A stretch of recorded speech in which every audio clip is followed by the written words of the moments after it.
After you've selected your photograph, you have a couple of choices to make. You can either work off of the original 4x6 snapshot, or you can take it down and get a laser enlargement. Regardless of whether I'm going to work from a laser enlargement or not, I always use the original photograph because the color's better. The first step is to get the drawing of the face. So what I did in this case, I got a piece of frosted acetate. Sometimes it's called matte acetate. And I put it over my snapshot and carefully drew around all of the features. I was very careful to outline the exact features of this young man. I took the acetate off, and you can see I have a careful drawing of this young man's face. But this drawing is way too small to paint.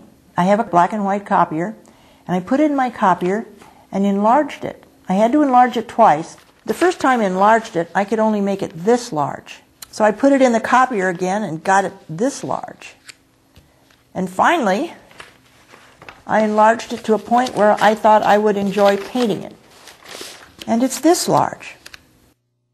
I tried to keep the image no larger than 7 inches tall. The next thing I did was I put the actual photograph in the copier and made a black and white copy so that I could actually see the exact shape of the shadow side. So you can see these shadow shapes here are clearly defined here, and it makes it easier to define them over here. So you can see the shadow shape comes down here. His whole eye is in shadow. This line comes down here and touches his nose, goes down around that side, and this outlines his cheek. This side is lost, actually, in the background.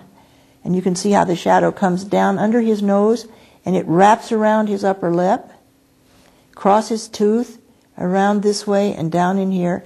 And so I'm going to have to add this part of the shadow to my drawing so that I will be sure that I get all those nuances of the shadow onto my drawing.